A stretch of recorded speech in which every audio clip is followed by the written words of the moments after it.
Hello, this is Robert Rickover. I'm an Alexander Technique teacher in Omaha, Nebraska. My guest is Imogen Ragone, an Alexander Technique teacher in Wilmington, Delaware.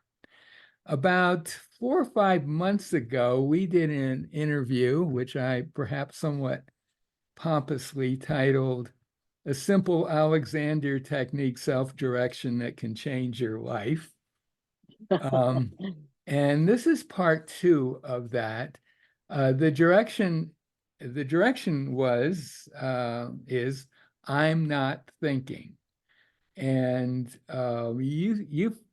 I've been using it a lot, and I believe you've been using it quite a bit too. Yeah, I've kind of been quite surprised how much I like and benefit from this direction or constructive thought or paradoxical direction, It's kind of the whatever you want to call it. ultimate paradoxical Hmm. direction because you're Yeah. thinking, I'm not thinking.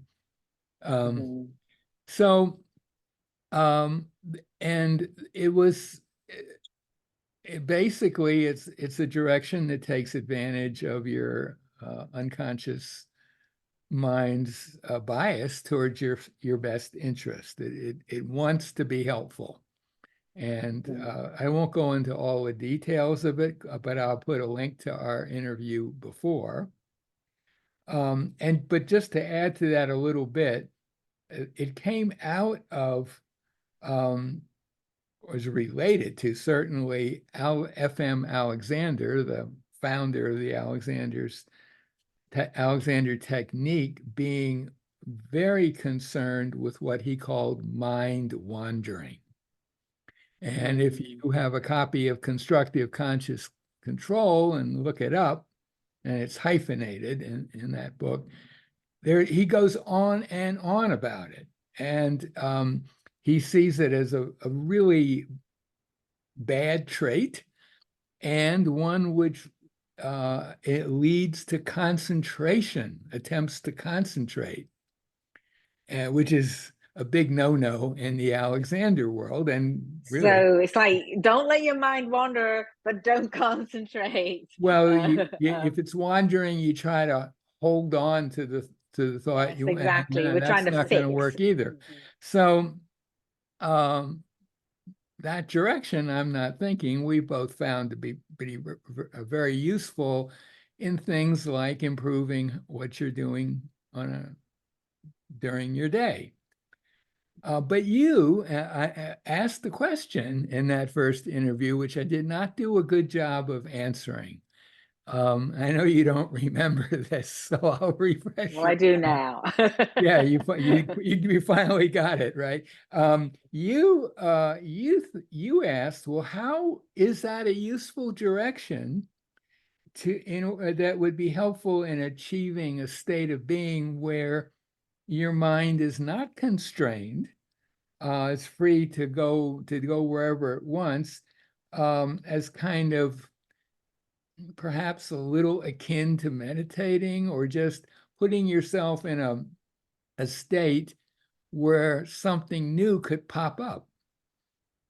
I think I'm more not really meditative, more that I'm just allowing my mind to go where it goes without any restriction. Right, And so right. that for some, I mean, not all day long, but there might be some usefulness and occasionally just seeing what comes up, not restricting, not forcing, you Yeah, know. yeah. Um, Meditation might not be the best. Uh, I feel like maybe meditation could then lead to possibly being mhm, in sort of mhm. that sort of open Right, right, state, but not necessarily. That's not quite right, the same thing. right.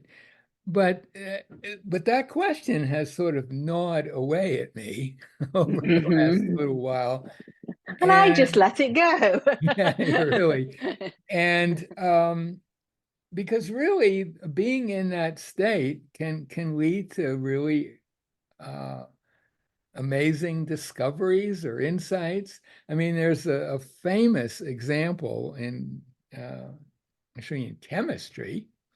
A guy named a German chemist named August Kekuli. I don't know, I may not be spelling that correctly. He was very interested in benzene, and but there was no one had figured out what the structure of it was like. It was in his back of his mind that this was a really important unanswered question, and the answer would kind of lead to the whole field of related to the whole field of organic chemistry. It was really a pretty important thing. And the story goes that in 1865, he's stepping off a tram. Some people say in London, I don't know what he was doing there. He steps off a tram onto the platform, and he suddenly gets an image of a snake's head biting its tail. And he immediately realizes that that's sort of the key to the benzene ring. It's not really a circle, it's like a ring, like a hexagram or something. But that got him, kind of took him directly to that discovery. And he was certainly not, probably, I'm assuming, not really thinking about benzene as he stepped off the tram.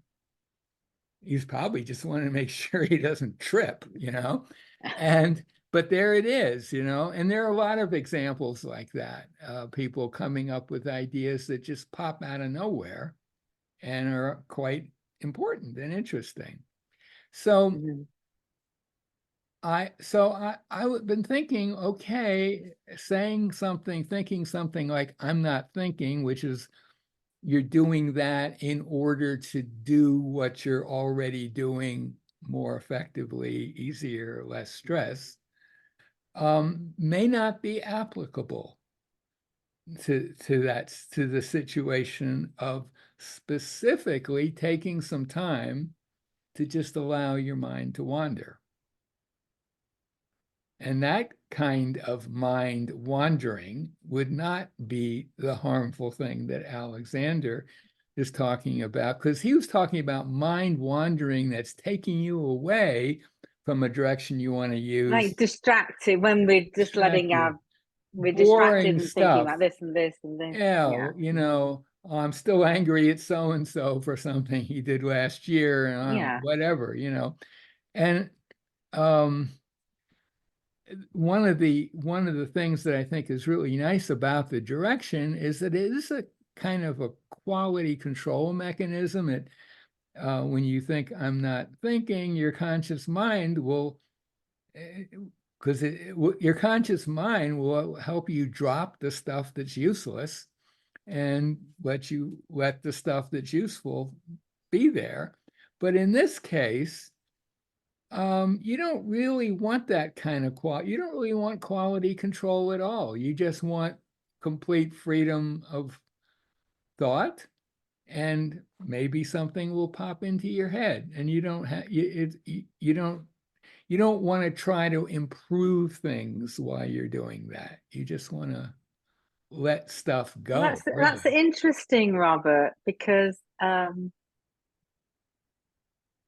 paradoxically, I am curious whether the thought I'm not thinking could be useful in this, because it's that I'm not thinking in my usual way. I'm not forcing how I'm thinking. I do feel like when I use that direction, I become more open often. I think if you and then who knows what then the subconscious will deliver to me, right? Well, but it's not for an extended period. I know what you mean. Yeah, but you're probably not doing it in order to walk more easily or to have greater ease when you're sitting at the computer or things like that. Maybe the I'm not thinking thought. Well, that Or using not thinking as a way of just letting your mind go where it wants to go. Maybe Mhm. I'm not thinking would be good for that, but you seemed dubious several months ago. Well, I've been using I'm not thinking a lot since Uh-huh. then, where I'd only kind of been playing with it for a week or so before our previous interview. Uh-huh. Um, Well, and maybe. so I'm seeing maybe more potential for it than I did originally. Um, However, I do know that you have another possible uh, direction, right? Well, That the direction that I thought might be an appropriate one for situations where you're not really focusing on a particular activity you're doing and want it to get better, but you're just maybe just resting, maybe on the way to falling asleep, who knows? Which would be exactly the opposite of what Alexander would like. Um, my mind's free to wander. There's mind wandering on steroids, right? Um, and I think that might be a very useful direction. I played around with it a little. I don't know whether you've had a chance to or not. I have a little bit. Mhm. I wasn't quite sure of your intent with it, so I just Uh, kind of played with it at some different times. I've over the last couple of weeks had a lot of stuff going on in my family that has been dominant in right, my right. mind, Uh-huh. and the I'm not thinking one is lovely Okay, because it okay. gives me and so maybe because of the situation I'm in at the moment, that my mind is free to wander didn't seem as helpful You might because experiment with using it but as you're I falling off to sleep at night, or if you wake up in the night, you just, oh, my mind's free to wander. Um, Mhm. anyway, that's really all I wanted to say that I So think how have you been using my mind is um, free to wander? the problem for me is that I tend to fall asleep pretty easily. So I can't say that like doing that has some brilliant insight has popped up in my brain for doing that. But anyway, it's just something to explore. And It seems to me that the two thoughts could be almost two sides of the same thing, well, just a I different way of coming that could at be. it. I was originally thinking maybe I'm not thinking would be a kind of a preliminary thought that might extend in time a bit, and then okay, and then I'm just going to let my mind do whatever it feels like for a while, as a Mhm. form almost of mental rest, maybe. Yeah, I was actually thinking that. I felt like that I'm not thinking could be a precursor to kind of having a little bit more of a, I don't know, a blank slate or Yeah, yeah, before going into it. And then now my mind's free to wander wherever it will. Let's see what yeah. happens. So Mm. that's really all I've got to say. Do you want to add anything to this?